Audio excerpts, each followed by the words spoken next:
In just a few weeks, sobrang daming trips at adventures na nating pinagsamahan. So I just wanna say thank you for choosing JSM Travel and Tours. And of course, the fun doesn't stop here. Dahil hindi pa nauubos ang mga bagong lugar na sama-sama nating pupuntahan. But before that, balikan muna natin ang best of the best moments ng past trips natin.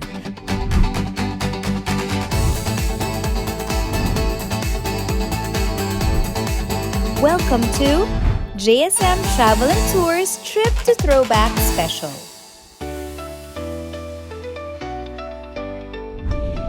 Sa tuwing bumibisita tayo ng panibagong lugar dito sa Pilipinas, it's a must to witness their most iconic landmarks na puno ng kasaysayan. Gaya ng ginawa nating heritage walk sa Lukban. Kaya po nung simbahan namin, ma'am, sa maniwala kayo sa hindi, gawa siya sa adobe. Pero ang ginamit po, ang pangdikit dun sa adobe ay egg whites. Itlog, oo nga. Pagpasok natin sa Henabe Ancestral House sa Pola, Mindoro. Ito kasing area na to, tinatawag na Little Vegan ng Pola dahil nga sa sunod-sunod yung street, magkakatabi yung mga ancestral houses. Mahilig ako sa mga bintana. So dito ako nakakapag-muni-muni. Basilio! Crispino. At Kapitan Moy sa Marikina. Itong Kapitan Moy House, napakahalaga sa amin kasi ito ginawa ang kauna-unahang pares ng sapatos. Noong taong 1887, siya po yun, si Don Laureano Guevara, o tinatawag na Kapitan Moy. Ipagbulungan din tayo sa Navotas Fishport Complex. Bakit nagbubulungan? Kasi yung iba, ayaw nilang marinig yung tawad. Para yun ang selling namin. Yung sistema dito sa punduhan, para yung iba, merong mababa, merong mataas. Doon sa mga mataas nila binibigay ng mga nagpapatawa. At naglakad-lakad sa Dampulan Seawall.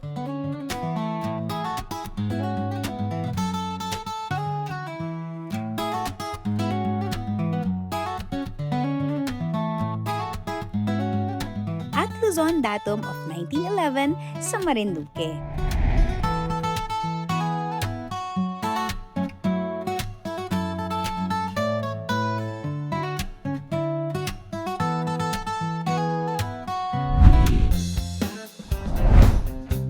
Bilang mga Pilipino, likas din sa atin ang pagiging deboto ng mga ipinagmamalaking simbahan at religious sites ng mga bayang dinalaw natin.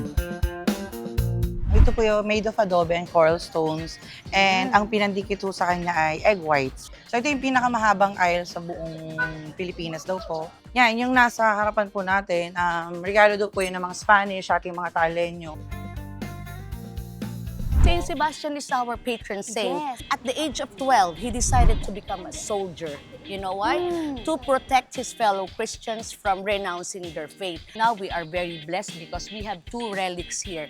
The first-class relic of Saint Sebastian and the first-class relic of Saint Ayubin. Wow. Yeah, here. Let's take a look at Kamay ni Jesus Shrine, Lukban's most visited pilgrimage site na dinadayo ng libo-libong deboto all year round para magdasal, mag-reflect, and also to find physical and spiritual healing. Kasi pag kaya ng lola, hindi pwedeng hindi natin kaya.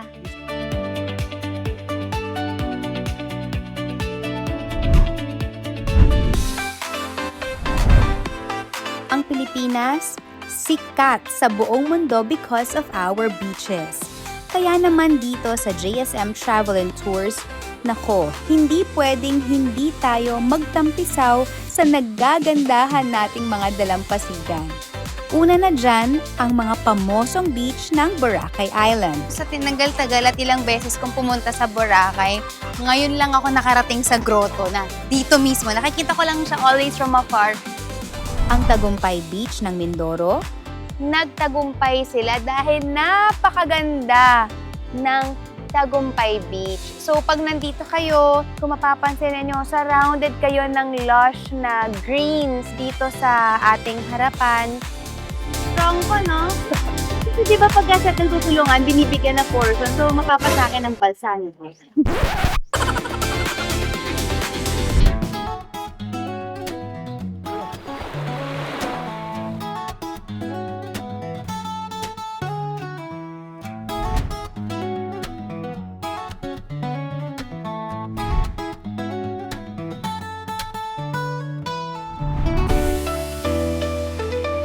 Plus, their undiscovered wonder, Bihia Beach. Ay, may mga isda! Ganda, oh!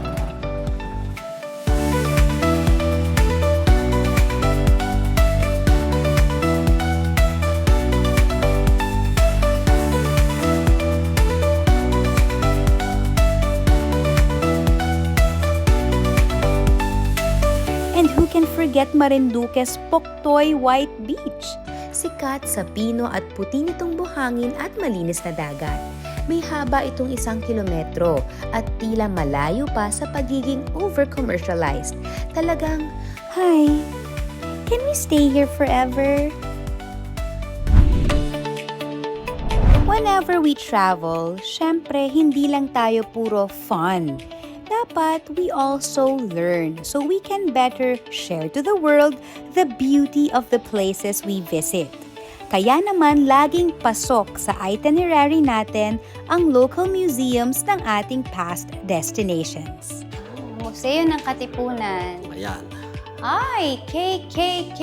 Kataas-taas ang kagalang-galangang Katipunan. Ng mga Ng mga... anak ng bayan. Ito po naman yung salukot na sinusuot ng ating Supremo kapag siya ay nakikipaglaban, nakikipagdigma. So yan yung parang ano niya, protection niya sa head Yes. niya.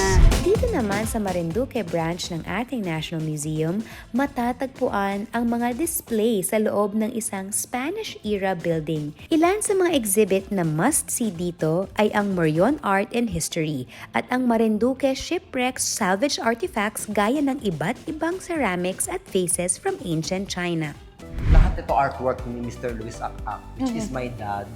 Yes, Oh, so... you must be so proud of him, Sobra. ano? Grabe po. So, bali, yung team po ni tatay is about Filipino folklores. And then, yung traditional natin na yung paggalang sa mga matatanda. Wow! Ito ang Marikinang shoe. Ang laki ng shoe. Sorry po. Wow! Siyempre, kilala kami as the digital capital of the Philippines. Opo. Kaya lahat ng klase ng mga sapatos ay makikita niyo dito. Traditional shoes from other countries. Pero I think you would find more interesting here ay yung sapatos ng aming mga, siyempre, celebrities. Ay, sige po. Asaan po? So, yan. Siyempre, mga kaibigan, kilala niyo sila. Ay, si Ma'am Charo. Santos. Si Angel. Ako, si Ma'am Rosa Rosal. Ay, si Jeffrey Hidalgo. Highlight lagi ng kwento dito is Miss Chris. Chris, at the age of 6, nasulat na sa New York Times. And then this is the last letter of Ninoy to Cory. So this is during sa airport yan. Meron siyang mga supposedly guards. This was given by a military photographer. Isa sa mga pinaka mabigat sa dibdib. This is the time that Cory was making a promise daw kay Ninoy na she will continue fighting or she will continue doing what Ninoy did. This is the last picture of Ninoy, which was taken sa airplane. And then it was also the one used sa 500 peso bill. At this point, I'm sure busog na ang mga mata ninyo. So why not busugin ko naman ang mga tiyan nyo with the most mouth-watering food na natikman natin. Mula sa iconic offerings ng Malabon, ang Betsy's Cake, Masarap. Judy Ann's Crispy Pata, Tinan. at Nanay's Pansit. Tatry na natin.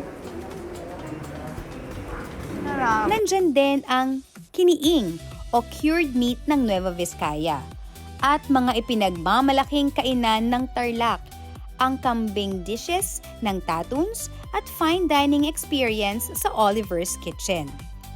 Eto naman, do you still remember na minsan tayong nag-food trip around the globe sa World Kitchens ng Cubao?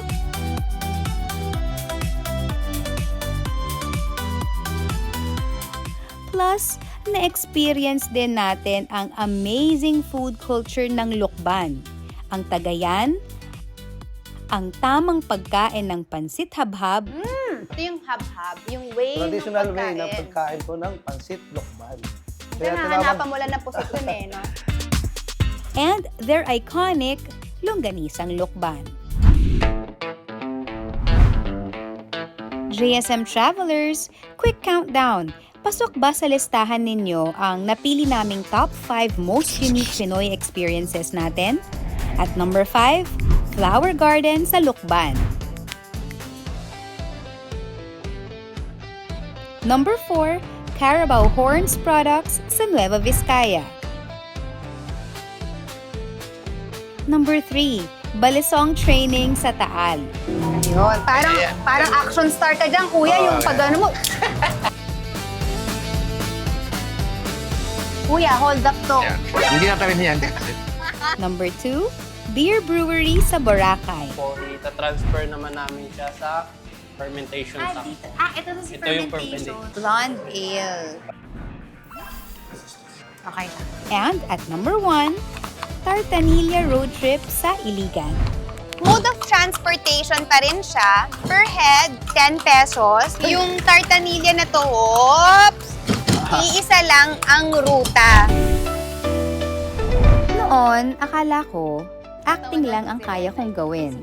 Pero ever since nag-travel tayo together, kung ano-anong talents na rin ang tila na master ko with your help, gaya ng pagiging florist. Mabibenta kaya yan gawa ko? Benta po sa mga. Shoemaker. Ayan, 1 down. Pasado po ba yan sa quality ninyo? Pwede mo. Na-hurt ako. At Survivor. Naku, ito na naman ako sa epic fail. Gagawa tayo. Future ko. Palaki na ng palaki yung bato, tapos mamaya ganyan. Maawa ka na, please. 10 years later.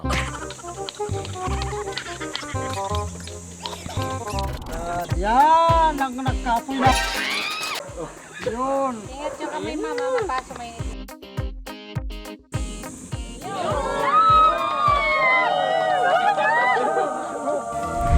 It's time for lukan hunting. Hindi ko rin makakalimutan ang panghuhuli natin ng lukan o mud clams sa Pola. OMG! Ang laki talaga nito. Oh, ha? Oh, ha? Oh, ha? Dadali natin tong ating balde. Pia balde. Nawalabag talaga. Paggawa ng hopya sa eskolta. Kasya kikinig tayo. Ay. At sa Struggle is Real nating pottery class sa Cagayan de Oro. This is what we call... Sige, paano natin to gagamitin? Bukod sa iconic beaches ng Pilipinas, kamangha-mangha rin ang isa pang likas yaman na hitik sa ating bansa, ang iba't iba nating waterfalls. And in just a few months, we were blessed dahil marami din dito ang natunghayan na natin. Grabe, napakaganda. Nung nakita ko siya kanina, talagang namangha ako. And what makes it different from other waterfalls kasi it's spring water. So, pag pumunta ako doon, kumuha ako ng baso, sinalo ko, pwede ko nang inumin. Wow, napaka-rich pa naman ng sa minerals ang spring water. Ang Edralin Falls dito sa Kasibu, Nueva Vizcaya ay isang natatanging waterfall. So, actually, this is 7-layer waterfalls. Oh, 7! Yes, so hanggang sa taas. Wow. Ayan na siya!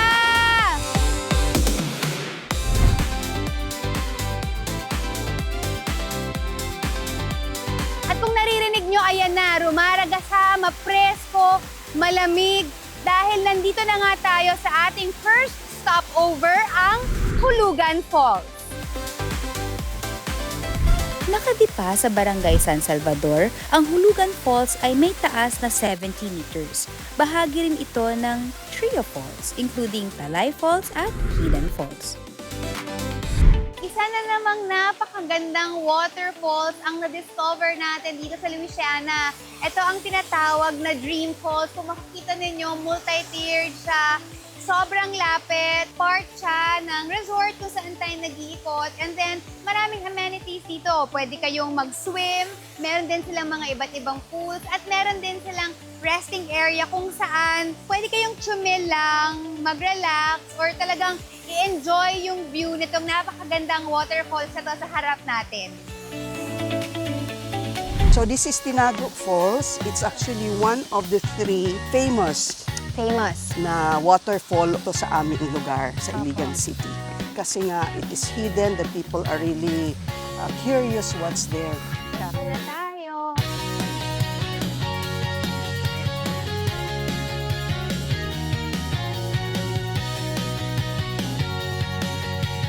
Tayo magtutulak sa balsa. May nag-swimming siya doon.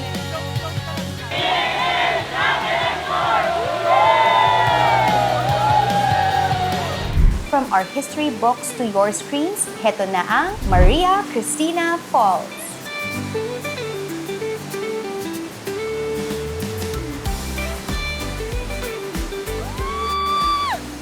Grabe! Grabe! Ang lakas ng water! Nakakakilabot yung power ng falls. Ito yung tinatawag na Agus River. Si Maria Cristina Falls is about 321 feet high. Siya yung source ng hydroelectric power dito sa Mindanao. Nakakakilig na nakikita ko siya ngayon. Bawat trip natin nagiging mas espesyal dahil sa mga lokal na nakikilala natin. We exchange stories, and as we bring home a part of their culture, nagiiwan din tayo ng munting handog para sa kanila bilang pasasalamat. Kaya naman lagi nating alalahanin ang inspiring stories ni Tatay Marianito ng Navotas. Wala na namin, hakot dito, hakot doon. Nasunog po ba ang bahay ninyo, Tatay? Sunog na sunog lahat po. Lahat ng gamit. Ang mga kabataan ng Our Lady of Perpetual Help Children's Home sa Taal. Tapos yung shelter nila ay talagang as in, maganda pa ang kulungan ng aso. Ay, Lord. Mahirap, as in mahirap mo talaga. May case din na mas gusto nila doon. Pagdating dito sa amin, gahanap ng karton. Bakit anong gawin ng karton? Kasi yun daw pala ang tinutulugan. Ang PDLs ng Nueva Vizcaya Provincial Jail. We should be contented and satisfied with our life. Kasi napabilang ako sa ganitong kaso because nag-focus ako sa pag-earn ng money para lang mabigay yung not just the needs of my family but their ones. Ang Mangyan tribe ng Pola Mindoro. Mababa ang tingin sa amin, no? Nino po? Na hindi mga LP. Totoo po ba? Nangyayari sa amin yun. And of course, even our furry friends sa Bark, Boracay. And we can tell he's had trauma as well. There's a lot of animal abuse in the world. Maraming salamat kay Judy Santa Maria. Ito, meron kaming para sa inyo. Dahil mayroon po kaming munting regalo para po sa ating mga PDLs. Para po sa ating Mangyan community. So, meron pong regalo po tayo doon. Bigas at ilang mga groceries. For the animals. We're giving them a little treat. So, we have cat food, we have dog food, we have vitamins and medicines for them. JSM Travelers, nag-enjoy ba kayo sa ating throwback special? Share your thoughts sa ating comment section. Please like and share this video at mag-subscribe na rin kayo sa The JSM channel. Kung gusto nyong ma-feature ang inyong bayan, lugar o hometown, mag-email na sa thejsmchannel@gmail.com. Abangan pa ang mga bagong lugar na sama-sama nating bibisitahin at i-explore. 'Cause it's time to make new memories together. See you next week!